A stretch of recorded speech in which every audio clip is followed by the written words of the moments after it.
So here we're going to do trigonometric substitution. How do I know? I see square root of something minus something in the denominator. I'm automatically thinking anytime I see that square root scenario of Pythagorean theorem. It's kind of what my brain goes to. And so I'm going to draw a triangle with theta in the bottom left like I always do. Try to set up my trig dictionary. So to do that, I look here and I realize, okay, this is my hypotenuse, and then this is a leg. Remember, those things are squared, so if I square root 4x squared, I get 2x, and if I square root 9, I get 3. Okay? So my leg, I'm going to have a 3. And my hypotenuse, I'm going to have 2x. And if I use the Pythagorean theorem tells me, if I don't know what that is, something squared plus 3 squared equals 2x squared. So that's something squared equals 4x squared minus 9, square root, and I get my something, which is the square root of 4x squared minus 9. Bingo. That's what I'm looking for there. So now I've got my triangle set up exactly how I want it to be. My right triangle dictionary. Okay? All right. So from that, I'm going to do some substitutions. I know that I'm going to need to get x equals something because I've got a dx. So an x equals some function of theta, right? And then I get my dx, which is the derivative, right? D theta. So how do we get an x by itself? Well, to me, looks like cosine theta is adjacent over hypotenuse. So x is almost by itself. Solve for x here. Cross multiply, divide. I get 2x equals 3 over cosine theta. Divide by 2 on both sides. And so reciprocal of cosine is secant, so x equals 3 over 2 secant theta.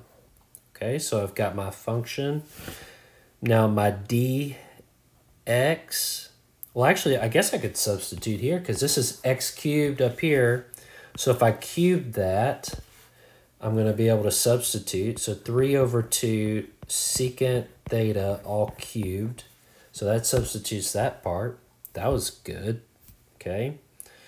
The dx, though, if I take the derivative, I get 3/2 secant theta tangent theta d theta.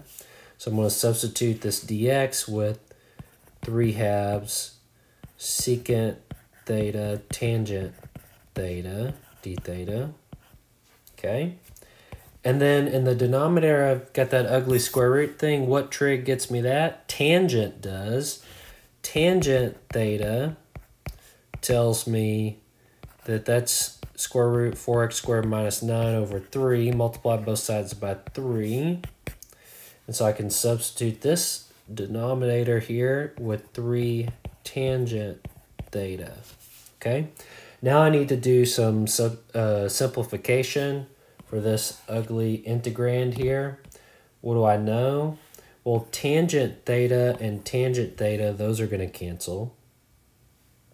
Okay, so those cancel. I guess maybe the best thing to do is just to write all this stuff out, right? So this is 3 over 2, so 3 cubed over 2 cubed, and then secant cubed theta. Okay, and then I have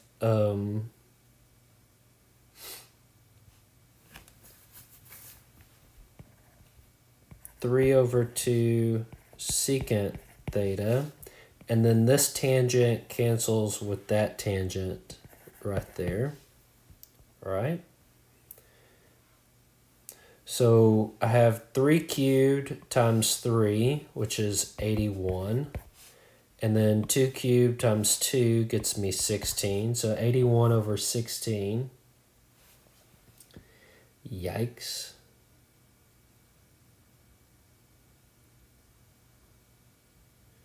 Uh-oh. Where am I going wrong here? Oh, okay, sorry. This 3 here cancels with that 3 there. So actually this is not 81. This is going to be 27. All right. So simplification here. Forgot about that 3 right there canceling with that 3 right there. This tangent theta cancels with that tangent theta. Okay. All right. Cool. So this is secant to the 4th theta d theta. Now I see I've got a secant even power. I'm going to strip 2 of them off. Okay, so I have 27 over 16 secant squared theta squared theta d theta. If I have a secant squared theta d theta, that means I have a differential whose derivative is secant squared. Well, that's tangent. So if I make u equal to tangent theta, then du is equal to secant squared theta d theta. So I need to rewrite this in terms of tangent. How can I do that? There's an identity that we've learned previously where it says tangent squared theta plus 1 is equal to secant squared theta. And so I can replace this. So that's secant squared theta d theta here. And now I do my u substitution. So I have 27 over 16 integral. And I have u squared plus 1. And then this is du. And so when I integrate, I get u cubed over 3 plus u, all multiplied by 27 over 16 plus c. If I substitute back in, I'm going to get 27 over 16 times the tangent cubed theta over 3 plus the tangent of theta plus c. But my trig dictionary says I need to get out of thetas and back into x's, right? So what's the trig dictionary say we need to do? Let's see. Tangent is opposite over adjacent. So this is going to become 27 over 16. And in here, we have cubes, so we're going to do it 3 times. So square root 4x squared minus 9 over 3 cubed, divide by 3. Yikes. And then plus square root 4x squared minus 9 over 3, right here, plus c. And so if you want to simplify that, you can. If you want to leave it just like that, that's perfectly fine. This will technically simplify a little bit, 27 over 16. So let's see, square root 4x squared minus 9, all cubed over, and now 3 cubed is 27, and then cube that again, that's 81. And then I have square root 4x squared minus 9 over 3 plus c. Now, if you want to multiply through here, I think that's going to be what? You could rewrite this as 4x squared minus 9 raised to the, would that be 3/2 power? I think so. Rational exponent form, if you want to do that. And then what are we going to do? The 3's gives me 1 3 here, no 3's there. And so that's over 48, I guess.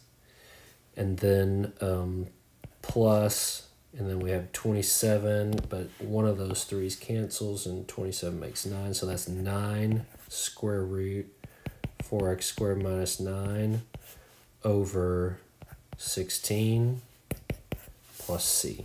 Okay, and if you wanted to be consistent, since we wrote rational exponent form, you could write this as to the 1/2 like that.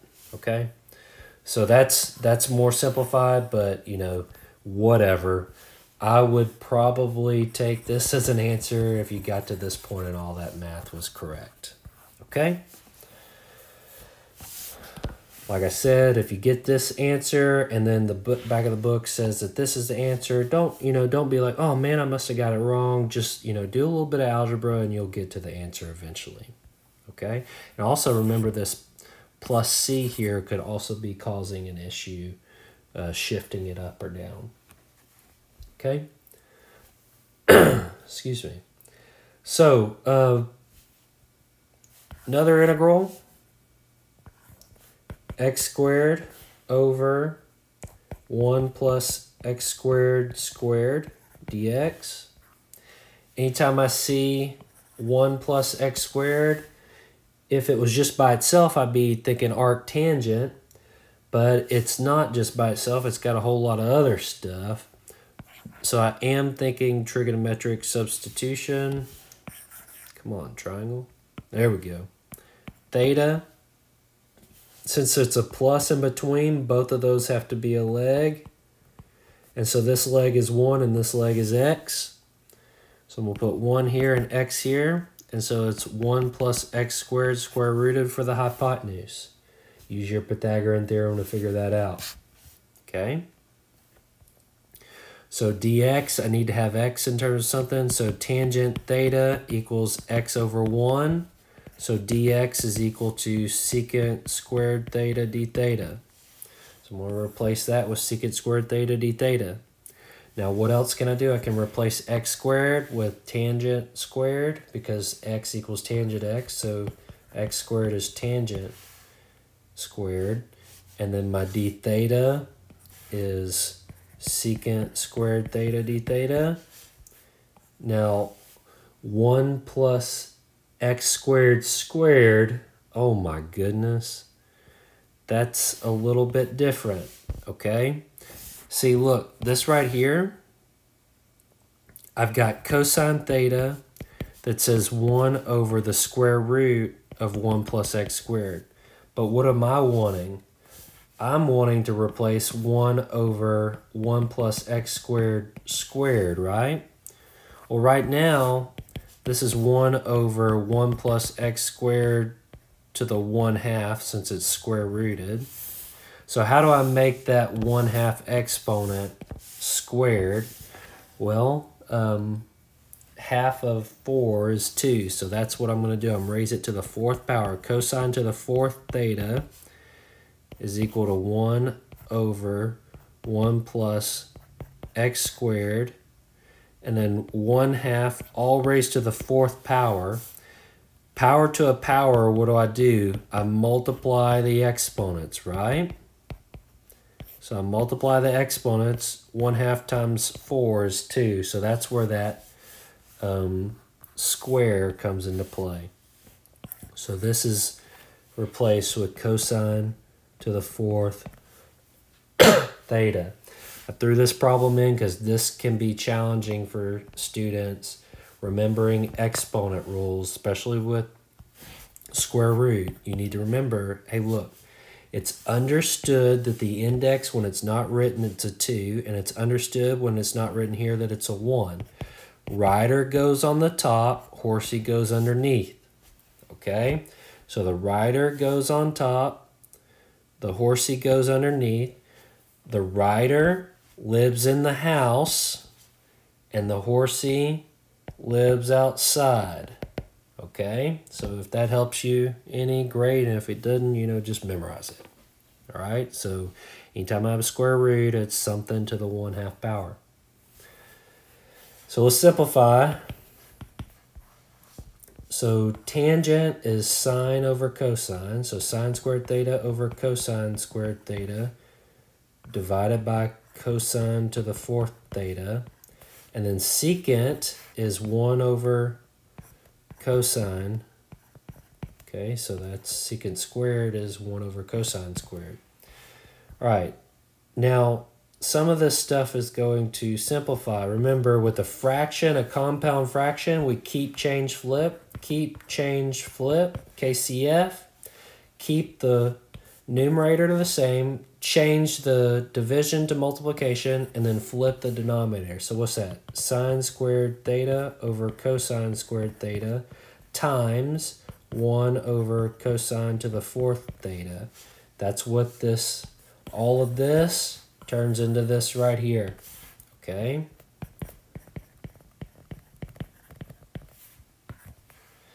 And so simplify here. How many cosines do I have? A lot, right? A lot of cosines. Okay.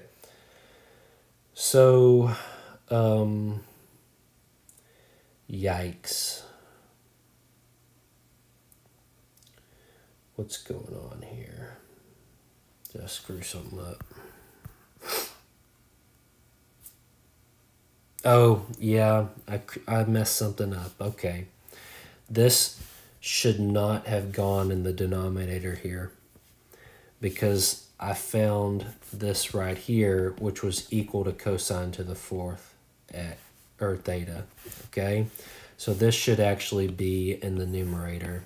Sorry about that. I was thinking I've got way too many cosines going on, and that was why. All right, sorry. Let's cancel all this here. Okay, cancel all that and go back. All right, so this is going to be sine squared theta over cosine squared theta for tangent, and then cosine to the fourth theta, and then 1 over cosine squared theta d theta. And the reason this is helpful is because that cosine to the fourth cancels these two cosine squareds, and so I get integral sine squared theta d theta. Okay, so that's a little bit nicer to use. This is a reduction problem. I've got to use the reduction identity, 1 minus cosine 2 theta over 2 d theta. And whenever I do this, I integrate. I've already integrated this problem, so I'm going to kind of breeze through this a little more. If you had trouble doing this last time, practice this right now. Pause the video, try to do it, okay? So now you can unpause if you were unable to get it and just watch. 1/2 theta minus 1/4 sine 2 theta plus c. Okay, that's what that integrates to. You're going to have to use a u substitution there. All right, no biggie on that one. If you're stuck, shoot me an email and I'll help you out with it. Okay, so now I've got to convert this again like I have in the past. Instead of being 2 theta, it needs to be theta. So convert this sine 2 theta to sine, or 2 sine theta cosine theta plus c. Okay. And what does the dictionary say to do?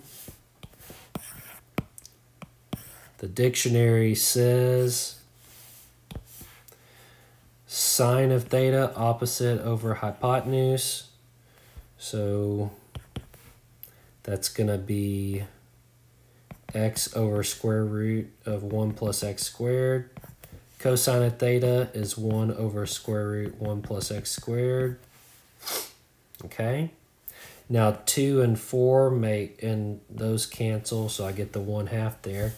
Now theta, tangent theta is equal to x. So if I arc tangent both sides,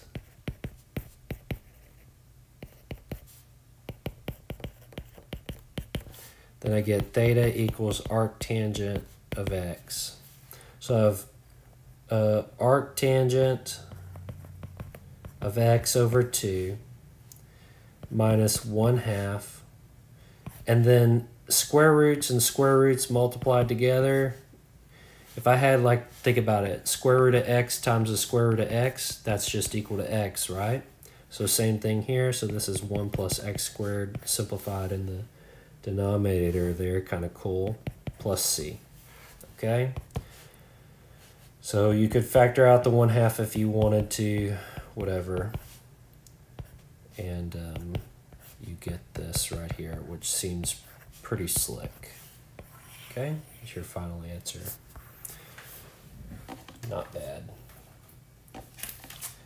All right, let's do one more of these. It's a little tricky, but once you see the trick, then you know what to do when you see this type of problem, like say on a test. Okay. So I've got the integral 1 over the square root of x squared plus 4x plus 7 dx. Now, want you to complete the square. I don't have the scenario where I have something plus something else, right? So I need to factor this in a way that I have it where it'll work out. So how do I complete the square?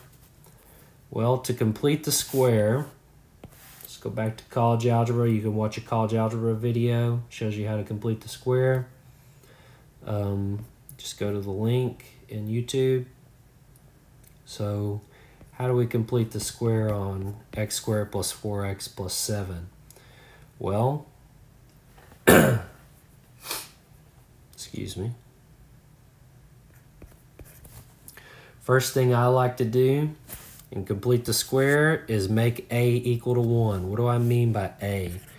In a general a, x squared plus bx plus c, if my a is equal to 1, then I'm going to take the b term. So look at your b term. I'm going to take b, I'm going to half it, and then I'm going to square it. Okay? So I half it and I square it. That's the complete the square format. So the b term here is 4. If I half it, I get 2. And when I square it, I get 4 again. So what do I do with that number? So with the number 4, when I half and I square it, I get the 4. I'm going to add it in, but I'm also going to subtract it out. That way I don't change anything, because the original problem had this here. But whenever I add and subtract in the same thing, it doesn't change the problem at all, okay? It's still the same problem. All right, now why would I do that? Because this part here factors beautifully. It factors to whatever I halved it. Okay, so when I halved it, I got 2, right? So I got that positive 2 there, so I have a x plus 2 inside my parentheses there, okay? And then out here, negative 4 and 7 make plus 3.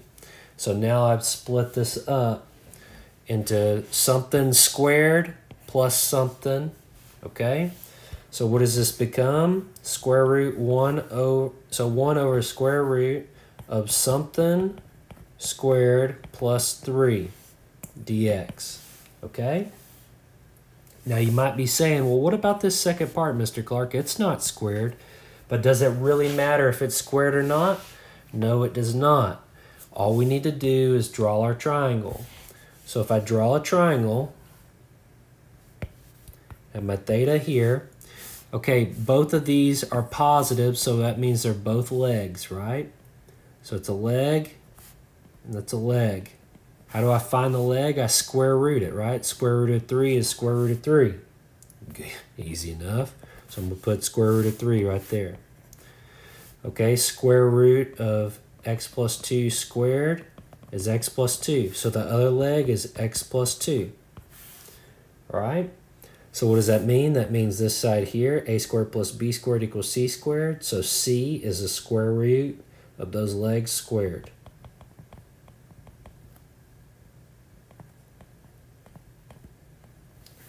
Square root of 3 squared is 3, so that kind of undoes itself. So if you want to just write 3, you get 3 there, okay? Now I use the dictionary to substitute. So to substitute, I see sine theta equals square root 3 over square root x plus 2 squared plus 3. So I don't want that square root 3, so I'm going to divide by square root 3 on both sides. Okay. So this becomes 1 over square root of 3 sine theta. Now I need to get rid of the dx. Let's see. Tangent theta is square root 3 over x plus 2, right? So cross multiply. Okay, I'm going to get x plus 2 equals square root 3 over tangent theta. Okay. How does that help? Well, solve for x, I get x equals square root 3 times cotangent theta, remember reciprocal, minus 2, all right?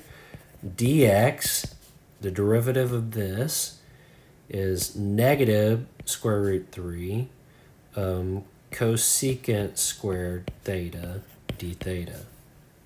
Okay? So I'm going to replace this with negative square root 3 cosecant squared theta d theta. All right? Now, square root 3's cancel each other, but I do have that negative coming out. I have a sine theta, and then cosecant is 1 over sine, which is 1 over sine squared for this one. So now I'm looking and I'm seeing that this is going to simplify to negative integral 1 over sine theta d theta, which is cosecant theta d theta. All right? When I integrate, what do I get? Integral of negative, or of cosecant. What do I have here? Negative integral, of ln cosecant theta minus cotangent theta plus c. Is that the rule that your book uses? Maybe. Let's look here. Every book is a little bit different in their rules.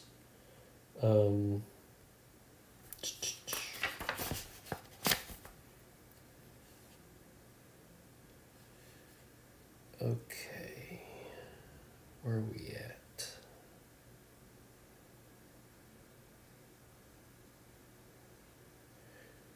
Well, sure enough, that makes sense. I can't find it.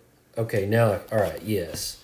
So your book actually says that the integral of cosecant theta is negative ln absolute value cosecant of, well, actually theta plus cotangent theta plus c. Now, technically, that's correct, but I will tell you, this is the same as the ln of cosecant theta minus cotangent theta plus c, okay? So these two rules are equal to each other, all right? There's some algebra that can show that those are the same. If I pull out to my rule book, I think I've got it. Maybe it's in Calculus 1 reference sheet. That's algebra. Let's do integration rules. Okay. So you'll see here, you can kind of turn your head sideways. There are other rules than just the ones that your book gives, okay? So either one of those are going to work for me, all right? Cool. So if we use your book, okay, if we use your book, then your book will do it like this. And so now all we have to do is substitute using our Trig dictionary. So Trig dictionary, what does that say to do? Let's pull it down here.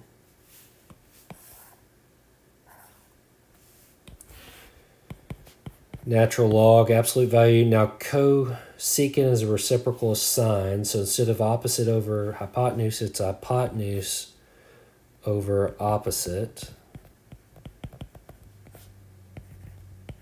Okay. And then plus cotangent, which is x plus 2 over square root of 3, like this. Okay, plus c. All right.